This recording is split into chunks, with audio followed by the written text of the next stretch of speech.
Afternoon, everyone. It's 4:01, and we're going to start 1 minute late, which is really late for us because normally we start sharply. But I welcome you all to another wonderful session on our Burn Health Lecture Series of 2021.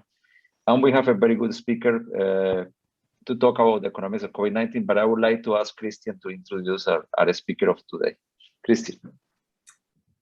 Thank you, Oscar. Welcome, everyone. Today, it's a very big pleasure for me to introduce Professor Monika Bütler. Some of you might have heard from her before, but I'd like to give a brief introduction. So Monika Bütler actually started to study mathematics and physics, also worked then as a scientist at the WSL in Davos, for those who know this institute about snow and avalanche research. But she then moved to St. Gallen, the HSG, where she studied economics at the University of St. Gallen. Later taught in Tilburg in the Netherlands and in Lausanne, and eventually became full professor of economics at the University of St. Gallen. Her expertise is in public and economic policy.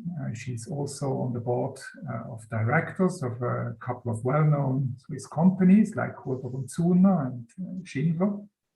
And during the pandemic, in the last 2 years, she served as the vice president of the Swiss National COVID-19 Science Task Force in 2020, so in the first year of the existence of the task force. And they are prominently communicated the economical aspects of the pandemic to policymakers and also to the public. Since the beginning of this year, she is an independent economist and honorary professor of the University of St. Gallen, and today she will talk to us about the interplay between the COVID pandemic and these economical aspects and issues. And with that, I'd like to give over to you, Monika. For those who want to ask questions, I think it would be fine to interrupt Monika, as you mentioned before. Otherwise, leave a question in the chat, and then we can get back to that after the talk. Over to you. Thank you very much, Christian, for this nice introduction, and to Oscar for the hospitality. And I'm really thrilled to be here, or well, I'm actually home. Thrilled to give a presentation here on a topic that has really bothered me for the last 1.5 years, but it was also interesting, of course, not just depressing. So let me share my screen.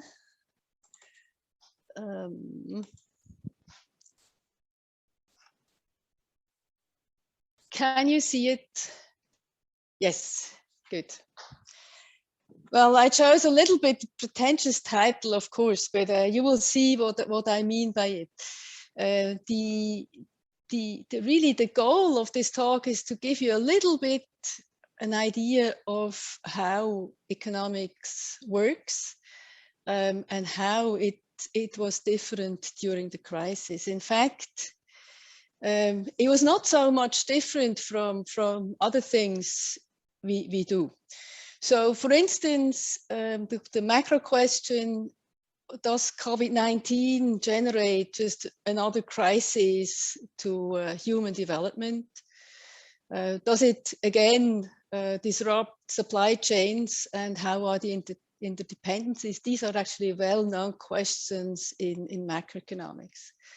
When I come to more microeconomic questions, now you've heard the word all over the place over the last 1.5 years, externalities, of course. What I do not always take into account what effects it has on others, like infecting others. If I test, I prevent others from being infected.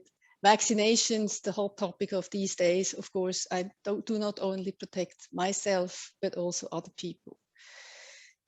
What also bothers economists is how individuals and societies come to their decisions, so how the preferences interact and to what choices they lead.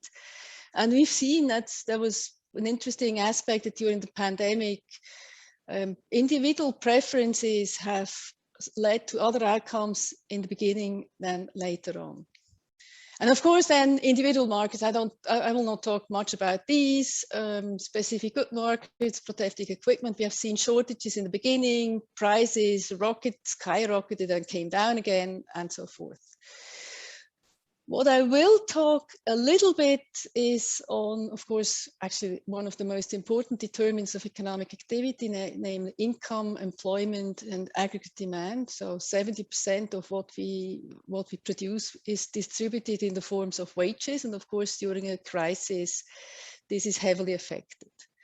I will also speak a little bit about government, and I will spend about half of the talk on where everything comes together and what really interested people outside and inside economics, namely, how do we trade off health and wealth? Just to give you an idea over economic developments, perhaps interesting that where we stand now has only started about 200 years ago. And as economists, we take into account many different aspects, that not just the money. Many people think economists just deal about the money, but of course we are also interested in education, democracy, because often democracy is an ingredient into economic development, but it's also the more economic development, the more democracy. And then the fifth panel, that's one you know very well, vaccinations, one of the really big drivers of economic growth, not primarily in industrialized world, but especially also in the rest of the world. So we've seen since the 60s an increase in vaccinations that has really led the world to be much healthier, much more long-lived, and has led to even positive outcomes on political issues. Good. Now, so economics is a social science with all the drawbacks. So we have not as precise measures as in physics, for instance. That also means that often we don't have the correct answer. But there are consensus on important concepts. I've just in blue, I've wrote down what is usually being said about economics being, namely how individuals take choices on the scarcity of resources, be it time, money, or alternatives. Now, if I've just put it down as for a completeness, but if I look back at the last 20 years, we have a number of developments in economic theory, or not economic theory, economics, that has also could contribute a lot to the understanding of the pandemic, namely how institutions matter, how we can use behavioral economics to understand people at the one side, but also to design policies that might induce people to get tested, to get vaccinated, and so on. And one thing that I don't need to explain, you know what it means, experiments. We don't have, well, we do have lab experiments, but usually what we do is we try to exploit changes that are happening to identify effects. So if some policies are introduced only locally, you can identify the effect of the policy on the individual's decisions and firms' decisions, for instance. Now I start to apply all those things a little bit to the economics. And one of the first pictures that arose in March 2020 was that we have not really seen a crisis in the last 50 years that changed almost any of the relationships in what we call this economic circle. It changed the interdependencies between household, businesses, of course, the rest of the world, with the supply chain breaking up, with border closures, and so on. And this made it difficult really to exactly see how the effects would lead to what outcome. Well, we've learned a lot in the last 18 months, but that was really the picture that we started off in March 2020. Now, one of the natural comparisons was the financial crisis that happened in 2007, 2008, which also led to a pretty large downturn in many economies. But what was really special was that the downturn of the COVID-19 crisis was a lot heavier than the financial crisis. It actually took away 18 quarters of economic growth in industrialized countries. And we saw a fall of about 10% in GDP compared to 4% during the financial crisis. And for the first time in, well, last 40 years, almost all economies around the world were affected. That you can see on the right-hand side of the panel. While the financial crisis hit also poor countries, the blue ones, it hit industrialized countries a lot more. That was not true during the COVID-19 crisis. Now, what Monika, you can also... Yes, sure. May I interrupt you? Yeah. Just a question of the pattern of recovery. This prognosis of recovery is from which date? Because the reason why I'm asking is that there has been a lot of discussion whether the recovery is going to be V-shape or U-shape, or there is another shape that is a mix between V and U, and that determines the speed of recovery, and that determines also in the long term what will be the impact in the trajectory of economic growth. So I'm wondering if this prognosis that we see here, are they recent, or that are they from, have they changed throughout time, or do you think this is basically what we can expect to see?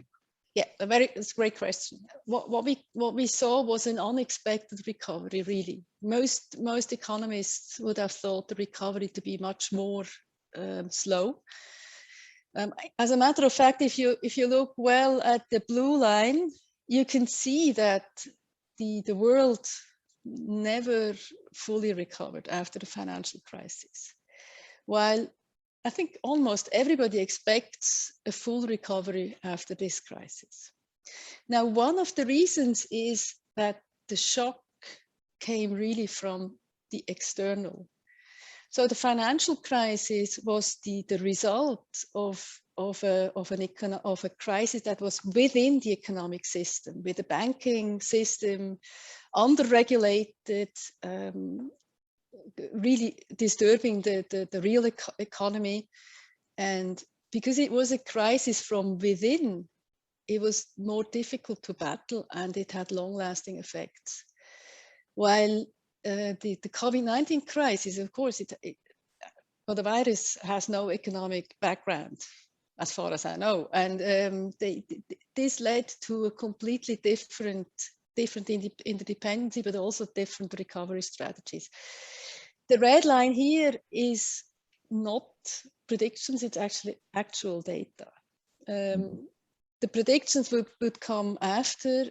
There is a lot of uncertainty, which has to do with the COVID-19 crisis, but also has to do with some effects of the financial crisis still lingering on. Thanks, Monika. It's a great question. It's fascinating because we use the recovery of the financial crisis to predict what will happen with COVID, but we are seeing a completely different scenario. So I'll let you continue with the lecture, but thanks a lot for. Well, the next picture actually is a similar one, just for large economies in the world. Well, if you count Switzerland as a large economy, but anyway, the pattern is similar, but you see a much higher downturn in the UK and Europe than, for instance, Switzerland and the US. I will come to some of the reasons for this differences. Not all is easy to explain, but what you can see that all economies have recovered to some degree and are expected to recover even more. I'm an optimist in terms of economic recovery, but of course, things like the remainders of the financial crisis, which means it could mean inflation, but also lack of vaccinations might lead to the recovery being hampered. Good. I think I just go a few minutes over the externalities, because many of them we actually discussed in the last few months. Well, externalities in the economic sense and also in the general sense are effects I do not take into account if I take any decision. Well, one of the bigger examples nowadays is climate crisis, climate change. If I fly, I pay for the ticket, but I don't pay for the damage I do to the climate. That's a negative externality. Now, in the COVID crisis, we've seen both positive and negative externalities. Now, preventing infections, if I self-quarantine, if I use a mask, that has private and social, private costs and social benefits. So it's important for government for policy to really respond, that in order to prevent infections, we need clear rules. Now, testing, that's one of the first initiatives that the economics group has taken during the pandemic, talking to the BAG, the Federal Office of Public Health, to really make testing free. Because if you have to pay for a test, the private cost, you would hamper the fight against the pandemic. And actually, after 6 weeks, they finally realized that we were right and testing became free. Another externality is the development of vaccines or medication. Often these developments are not directly profitable, even if people talk about the big cats in the pharma industry, but lots of these developments are not profitable at first. And so actually it makes sense to use subsidies and grants for vaccine development, for instance. And perhaps one word, because that has been circulating quite a bit, it's not optimal to waive patents because the root cause of poorer countries not having access to vaccines is not really the patent, but the cost and the production know-how. And there are much better ways to alleviate this lack of access than to just waive the patents, because that has huge negative externalities again. Because nobody will engage in developing a vaccine again for the future. Now, the vaccination is a sad issue. I don't need to convince you that this is private and social benefits, but we seem to be locked in Switzerland and also the US, because the people refrain from vaccinations. I leave it as such here for a moment. Let me skip this one. Now, I would like to come to one thing that had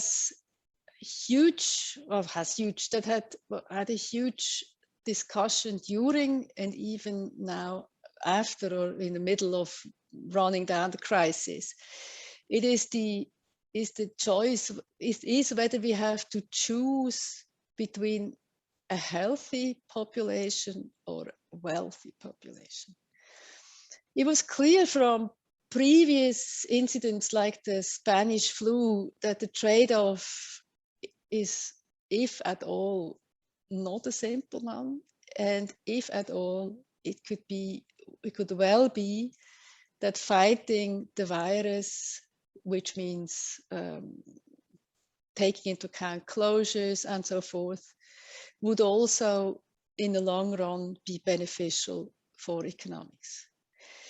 And even if the crude health-wealth trade-off that I'm depicting here on the slide is really messy, I think the consensus that the economists now have is that the first 18 months showed us that it is really worth fighting the virus, not only because of health reasons, that's of course the more important reason, but also because it protects the economy. Now, this is the broad consensus, and then it comes to the smaller nitty-gritty details, it becomes a lot more difficult to really see. There are, apart from the big health-wealth trade-off, there are lots of smaller ones, like doing a measure now or later. And I don't need to convince this audience that, for instance, in Switzerland, we should have implemented the measures a month earlier or 3 weeks earlier in October. That would have prevented both the number of deaths quite a number of that and also prevented some long-run damage to the economy. But I would like to let you know a little bit of the new evidence and just some views on how we can actually gauge this health-wealth trade-off. Now, of course, it is undisputed that the measures to contain the pandemic are costly. We have the direct economic costs. If you close a restaurant, that's costly for the owner. It's also costly for the producers that actually supply the restaurants. It makes production a lot more difficult, even if firms are not closed down. I've seen that also in the firms I'm working with. It made production a lot more complicated. Perhaps more important are the indirect economic costs. For instance, school closure, that's now a hotly debated issue, will lead to students lagging, especially from low-income families. And I will show you a slide later on. It has also put a huge burden on mothers. As we see now more is the non-monetary costs of measures. People don't like to be restrained in their freedom of movement. They fight against the measures, even if they are very, very mild, as the resistance, the certificate said. But even if it's small cost, it is a cost. Now, the second point I need not elaborate on, of course, mortality, morbidity, loss in GDP directly related to the virus are just huge by themselves. Now, what is a lot more difficult, and that's where a lot of the work really happened in the last few months, is to try to quantify the costs. And this is difficult for at least 3 reasons. The first is that economic activities are also restricted voluntarily. And I need to add on this, economic people also start behaving differently, not just restricting, but behaving differently. That could be that it's not even a cost. The second one is that measures and behavioral adjustments are mutually reinforcing themselves.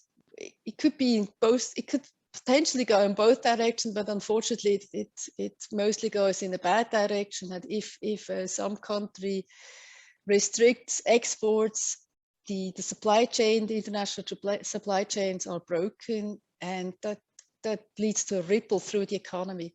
You don't even need a COVID crisis. You can also see you look at the Brexit, for instance, that one break at one point in the economic development chain makes a lot of problems elsewhere. And last but not least, and that's where the economics group of the COVID-19 task force spent quite a lot of time, is on compensation mechanisms. So if you have to close down, if you have to fight the virus, the cost of the measures depends crucially also on how individuals are compensated. So as an example, for a restaurant, if a restaurant does not need to file for bankruptcy, it has a chance of just living anew later on after the worst thing has gone by. And that's definitely a much lower cost than closing down completely. Compensation measures, of course, have negative impacts as well. They might lead to zombie firms living on longer than they should. But there's a consensus that it is less important than some people fear. Now, what is clear is that, of course, any activity constraint reduces the economic output. But this is a no-brainer. And this is also where a lot of the energy went into it. But this is not the right question to ask. Now we should ask, of course, to restrain economic activity reduces the production. But why do we have these constraints in the first place? But before I do that in more details, let me just add 2 more type of costs that have arisen the last months. The one is that the school closures went at the expense of the children, of course, but also at the expense of mothers. For the first time in a long time, we have seen a stronger increase among females in most labor markets around the world. The last 10 years were really the decade of increases in female employment and decreases in female unemployment rates. That has reversed. One can add here that Switzerland is one of the few countries where the difference did not really expand. Almost nothing. There's almost no difference in female unemployment rate compared to male unemployment rate compared to pre-crisis. And this had to do with the fact that schools were closed for 6 to 10 weeks only. Interestingly enough, you see the fathers did not spend more time with the children, even during the lockdown. This is for Germany, I think. It's similar in other countries. Another cost is that not everybody was affected by closures, by restrictions similarly, and we see basically two patterns. The one is an increase in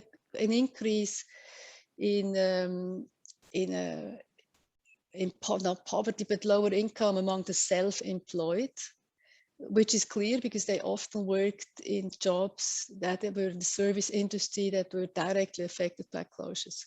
And the second one were low-income people, again, mostly independent, low-income people, but also among the employed.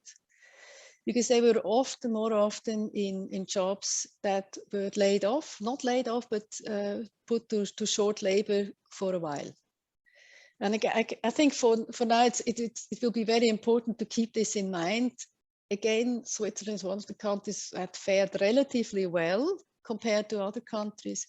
But here, these are Swiss data, and you see that for most of us, I guess, we had even more money to spend during the crisis because the income stayed constant and the opportunity to spend money just went away. Now, really at the core of the difficult health-wealth trade-off, and that also led to a lot of confusion when talking to politicians, was that, of course, we don't know the counterfactual. We don't know how Switzerland or the world or whatever country you look at would have looked like if no measures had been taken. This is a general problem if you compare countries. And I think economists, that's one of the reasons why economists, at least academic economists, try to refrain from comparing countries.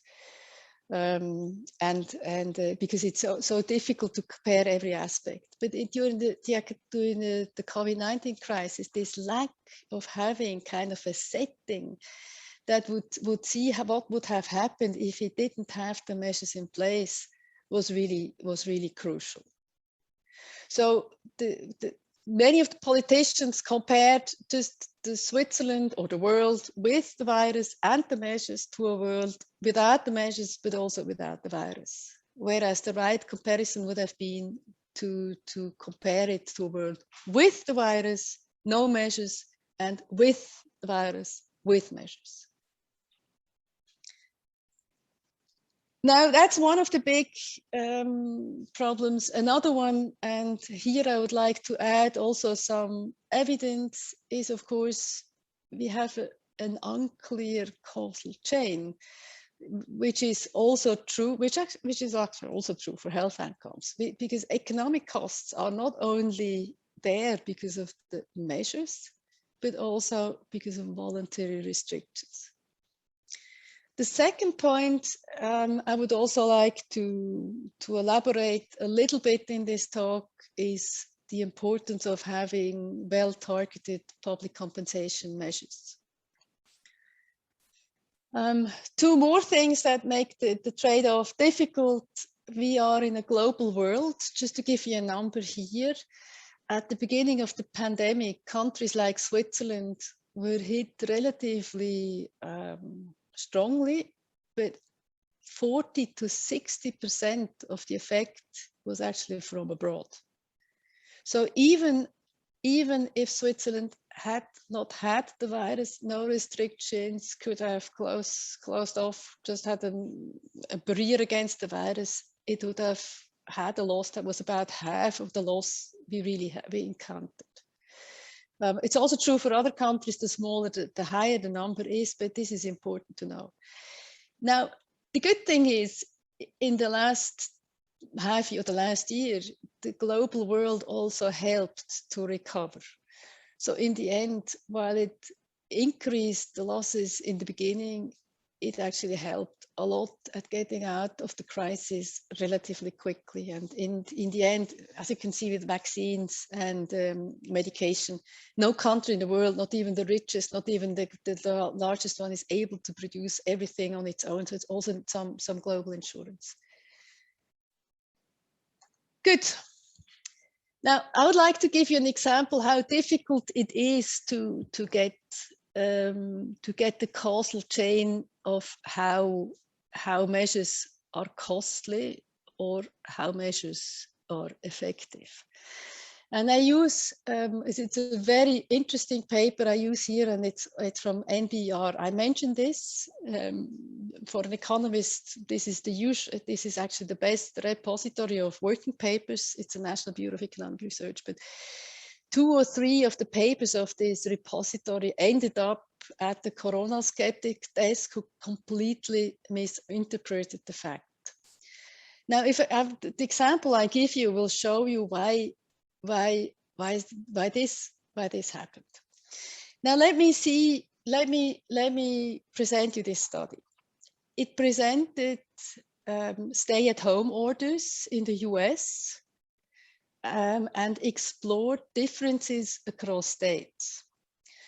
So there were some countries, some states imposed stay-at-home orders while others did not. And then, of course, you have communities that are very close to the border of one of these, where actually the policy changes. That you are right at the border, you have stay-at-home orders. If you are at the left of the border, you don't. Now, what the authors did, they compared the impact of this stay-at-home closures on infections by comparing communities that are very close to the border. So if you're Montana, or whatever state is next, if you're 20 kilometers apart, there's no reason to see that the economic conditions are different. There's no reason to assume that the viral conditions are different. They should be relatively the same. And what they find is that the stay-at-home order did not lead to a change in infection rates.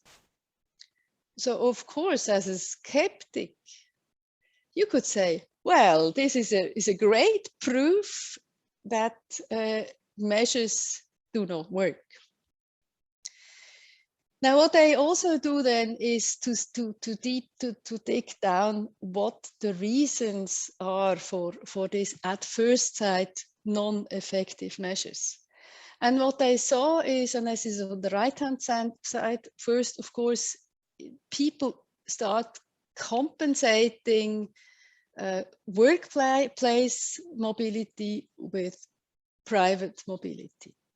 So some of the restrictions might not have a fully the same impact. And you can see that there you can really see differences. People do behave in a different states. And the second is, and this is not here on the slides, is that during this phase of the pandemic, it was not the measures directly, but voluntary restrictions of individuals, but also spillovers of measures from one country to the other. If the state on the left imposes a measure, individuals in the state on the right, you start at least following to some degree the measures. Now, as a consequence, this paper shows clearly it is not the measures that damage the economy, it's the virus. Let me just show you another indication of why behavioral adjustments are so important.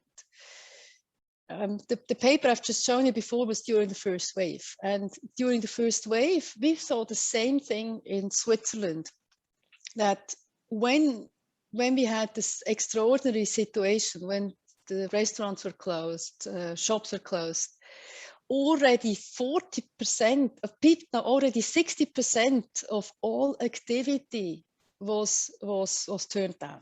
People did not go to restaurants anymore. They did not go to shops anymore. Basically, they stopped doing what they voluntarily, what after the 16th of March was forbidden. So they anticipated that there was a need for keeping distances, for really refraining mobility, and for that they already contributed to a fall in numbers well before the extraordinary situation. Is it a reason not to do an extraordinary situation? No, because it still is 40%, and it kept, it was actually necessary to align the people on this, really keeping distance rules during the time. What is then interesting is that during the second wave, the voluntary restrictions of the individuals was a lot smaller. So the people did reduce their activity to some degree, but not as much as during the first wave. Which explains a little bit the difficulty also of the politicians to come up with the right solutions, because it was really much more difficult during the second wave. A very new number, this is from today. You don't see much at first sight, but I tell you why I show this. Since the certificates were mandatory for restaurants, there's a lot of talk that restaurants suffer from the mandatory certificate, COVID-19 certificate. And if you read the newspaper in the last few weeks, you saw that the restaurants were really complaining about a fall in restaurant bookings. Now, this is food and beverage services exactly at the rate. And what you can see is there is a little bit of a decline, but in cities there is even an increase in activity again. I think we would have a hard time as economists to identify a causal effect of this COVID-19 certificate on mobility in restaurants or other food and beverage services. Now, I talked a lot about the trade-offs between health and wealth are difficult, but what we know is we can do something to make the closures or to make the measures against the virus less costly, which is to some degree a trade-off. Now, let me look at the left panel first. What the authors here did was they tried to identify the effect of testing, economic support, and stringency on COVID-19 infections. One of the 2 million studies that tries to do that. What they find is, I start with the yellow first, and positive numbers here means that the infections go down. Lockdowns lead to a reduction in infection, but only after about 20 days. And this is what the COVID-19 skeptic always have in mind, that of course there is some negative correlation the first few weeks, because the lockdown is usually imposed too late, or the stringent measures are usually imposed too late. And what we see is a rise in infection that has nothing to do with the measures. It's still lagging on with the virus. But there is a clear evidence that both free testing and economic support have a positive impact on COVID-19 infections, meaning reducing infections compared to a state without economic support and without open testing. And COVID, and you can also see that on the right-hand side, which actually looks at growth rates. Of course, the more stringent a lockdown is, the more are the higher are economic costs. But you see that testing not only has a positive impact on the COVID-19 infection, but also on economic growth. So a clear indication that if there is a trade-off and if there are economic costs to measures, there are ways to deal with them. And this is the last slide I'm showing you today. It's again a comparison of government support with the effective changes to production in countries. And I've also listed here the mortality rate for a number of countries.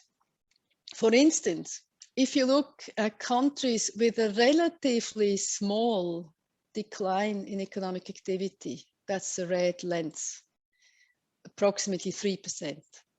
It's still more than during the financial crisis, but it's relatively modest. You can see two things. Some have a very high mortality rate, like the US. Some have a very low mortality rate, like Denmark and Finland.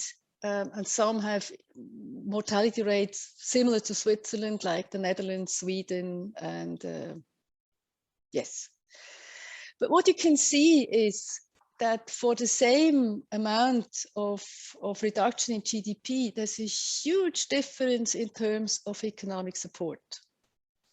So the US, for instance, has spent almost 3 times more per person on economic support to get approximately the same economic outcome and a much worse health outcome.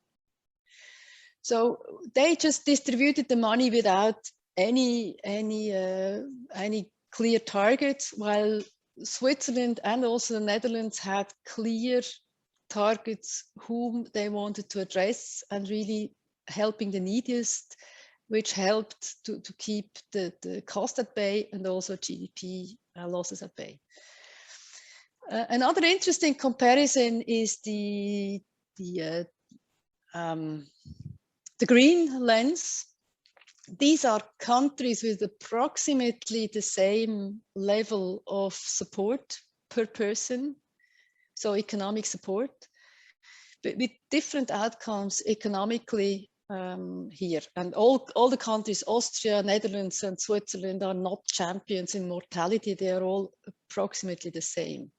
But you can see quite a bit of a difference in terms of GDP losses. And I singled out Austria on the right-hand side with approximately similar health outcomes, same mortality rates, similar amount of economic support per person. There's a huge difference in GDP losses. There are a number of reasons. One is tourism. I haven't even mentioned it here, but it's only explains about 30% of the difference. One is that the short-term allowances in Switzerland were much faster and much better targeted. The credit lines for firms were better, not more, but better. And this is kind of a difficult sentence. Potentially, it was also that the stringency measures or the measures were more effective sometimes when they were less stringent. But this is still an open research question, how this really relates, stringency of the measures, to how well it's actually adopted by the people. I think I stop for now and leave you time and room for questions. Thank you, Monika, for this very illuminating talk. And I think the floor is open for the audience if you have questions, or otherwise enter something in the chat. Christian, if you don't mind, I'll ask the first question that is probably the most bothersome. Monika, thank you very much for the excellent presentation. My question, I guess, is the usual question you have received before. Now that we have all this information, we have learned a lot about the impact of the pandemic in the economy and on the society. If you think retrospectively, which 2 or 3 actions would you have taken differently, or decisions would you have taken differently, not just looking at the economy, but in general? If you are in charge of handling a pandemic, which 2 or 3 decisions would you have taken differently looking back retrospectively, and not to judge or to criticize, but to learn towards the future? Now I can be really mean and say I'm an economist. I don't say anything. Yeah, you can be mean or you can be flexible and answer. But we have all this wonderful data. We've seen the economic impact. We've seen the decision of choosing health or economy. What do we do? What could we have done better? Which 2 or 3 decisions would you have taken differently, looking in retrospect? I think you answered part of the question yourself. Data. I'm still annoyed by the lack. Well, we have the data, by the lack of a mechanism to have this data to the right people and to make decisions data-based. I remember the discussions we had in task force where we did not get the data on where the infections took place. We would have learned a lot also in terms of application of certificates, whatever. I think this lack of data, especially on the medical parameters, is really bothering. That not the lack of data we did not use. I must say I criticize economists a lot, but the speed at which economic data was provided was really good. So the SECO, the equivalent of the BAG on the economic side, they managed to get new data within days, weeks. They managed to get an indicator of economic activity within, again, within weeks. And I think what was one of my learnings is that where the links between the government agencies and the scientists have existed before the crisis, the collaboration was a lot better. Because they had the trust in us. They did not always agree on the interpretation of the data, but we had an extremely good relationship to the sector. I'm still awaiting your question.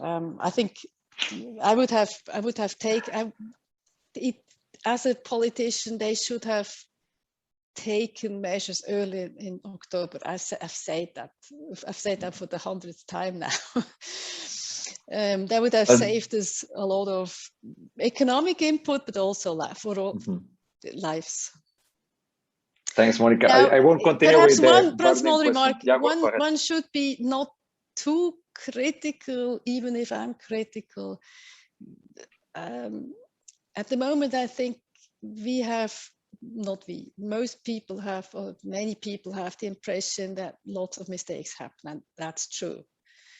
But ex ante, to avoid these mistakes is not always possible.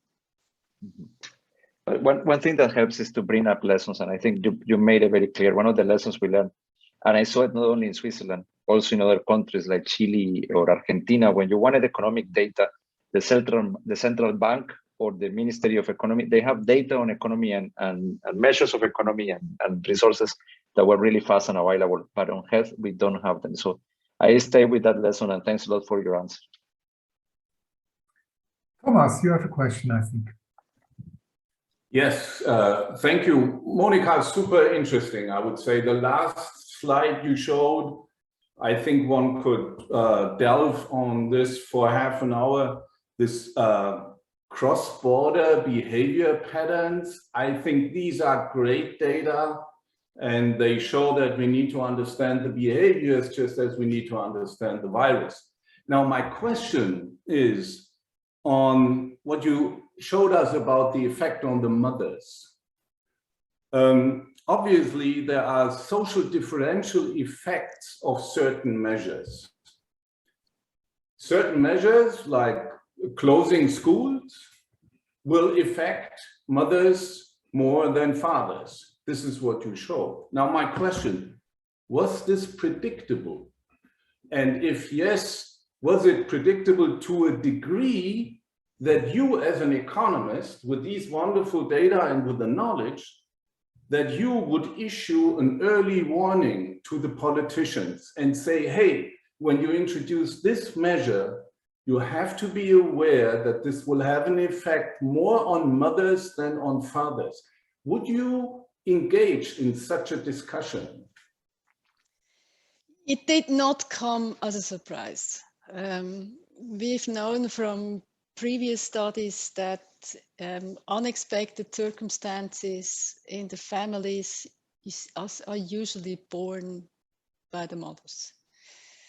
And this is not much, I'm afraid to say this is actually not economics in the first place. It's role models, it's pattern, it's also power struggles between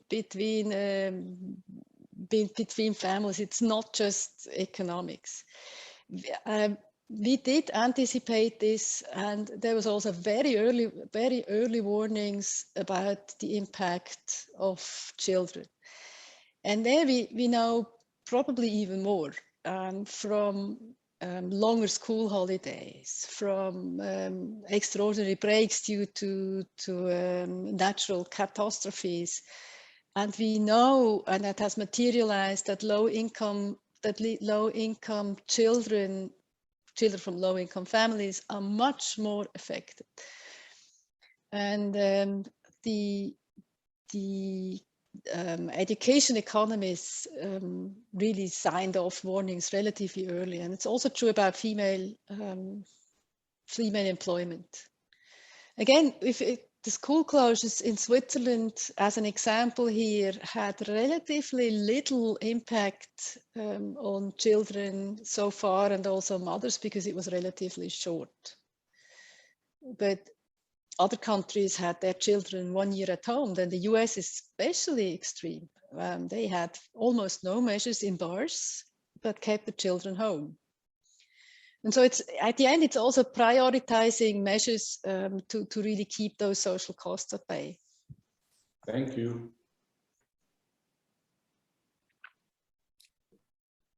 Can I quickly ask something? Sure, go ahead.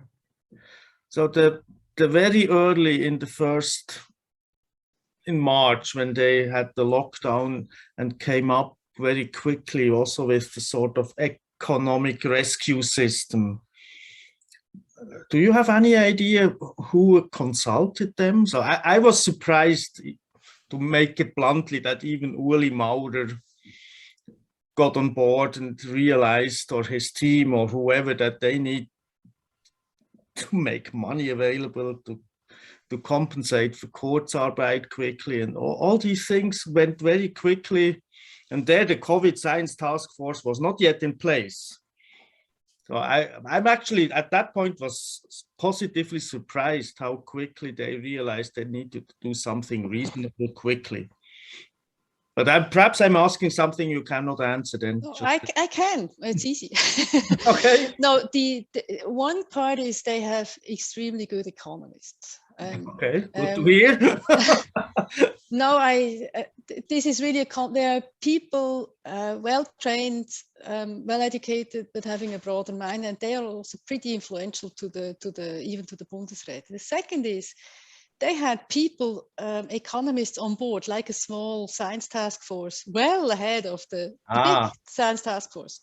So they had a small group of economists with quite some overlap to the ones that actually ended up in the science task force that they took on board. And I think this should have been the role model. They have a well-established procedure to have external advice on board. And these people are compensated. It's not big money, and usually it goes to the university funds, but at least you're compensated for your time in some way. Another aspect is that the Kurzarbeitssystem is extremely flexible and allows for short-run consequences. And the last player in the game were the commercial banks. They had learned during financial crisis that it might be better to play good guys than bad guys in a crisis. And they were on board within hours. And they had to sell out this money. And I remember it was the first week. My sister has a small firm. She applied but she got informed on Thursday morning. Well, Wednesday it was announced, first week of the lockdown. Thursday morning she got the form. She filled it out, 5 in the evening.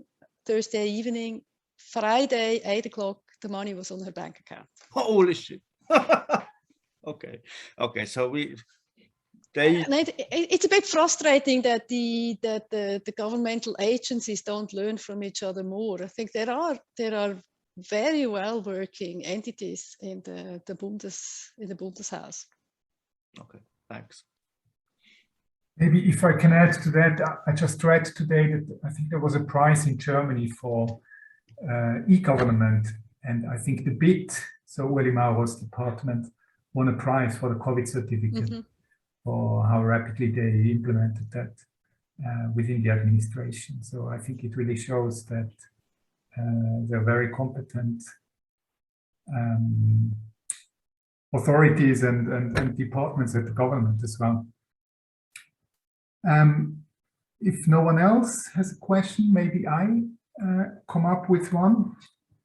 I wonder a bit whether you see any learnings from the pandemic for future problems and crises and catastrophes that we're going to face in Switzerland and globally. And I especially like this illustration that we sort of missed a counterfactual scenario, and that this was very complicated to explain to policymakers that we can't compare to a world without the virus and without measures. And in the meantime, for COVID, you can argue, well, maybe we have some counterfactual scenarios. So some countries that didn't handle it very well and then have huge excess mortality and so on. But we do have sort of the same problem for the issue of climate change.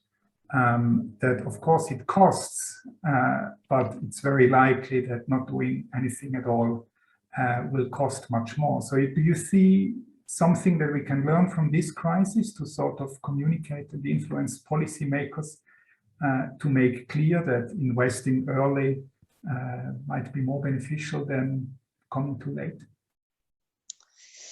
Yeah, it's a great question, because the urgency, of course, the urgency is there, but it's not felt. If it's not like people falling sick of climate change across the road, and that makes it so difficult. I do think that it's an indirect learning that people realized that we need to do more prevention. That we should actually sell it as a kind of an insurance, right? To prevention, that we have an insurance against climate change. You can argue, even if we don't know, well, of course we do, but even if we did not know that climate change happened, just to organize the economy in a way that if it should happen after all, we would not be surprised. That would actually just get 80%. And I think that we should really try to argue that we need to do this as an insurance. Insurance is one of the most powerful and most important concepts in economics, right? It's one of the best ever concepts. And I think we need to reason. We need to make an insurance that we can cope with climate change. What makes it more difficult is, well, it's a similar issue that you have some short-run costs, but long-run benefits. I think it potentially gets easier and easier. I see it now in firms that the big firms discuss it much more. They're much more willing also to bear some cost, and they're much more willing also to lobby for the government to really take measures. Yeah, it's a bit of wishy-washy, I know, but it is a difficult question. You need to convince the people in the end. I'm sure you can, but it takes time. It takes time, indeed, yeah, I agree. So it's 5 o'clock, but maybe we have time for some final questions, or otherwise we can close. Any question left? Just wanted to thank Monika. It was a fascinating talk. So thanks a lot, Monika. Well, thanks a lot. I enjoyed it a lot. I'm privileged to be here, and I hope to have a coffee or a beer with some of you in the future with a certificate. You need to visit us at the Institute also. Yes, I will. I will. Okay, then I think if there are no questions anymore, we can stop now.